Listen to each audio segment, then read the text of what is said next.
Here's how to replace a air filter on a 2019 Hyundai Kona.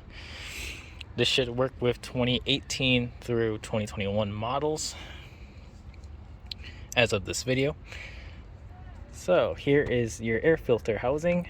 There's two clips, one right here, one back there.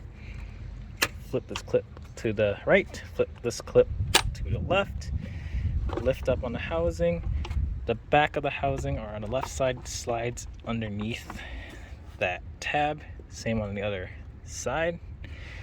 So you may have to just kind of either pull it to the right, then lift up. There's your air filter. You just pop it out, and then that's how you change it. Grab your new one. Put your new one inside. This looks fine, so this one does not need to be changed because it looks new.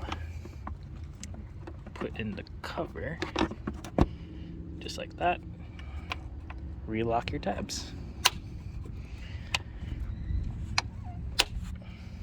and that's it. Leave a comment down below if you guys have any questions, or if you guys want to leave a comment. Give my video a thumbs up if it helped you, and subscribe to my channel for future updates. Thanks for watching.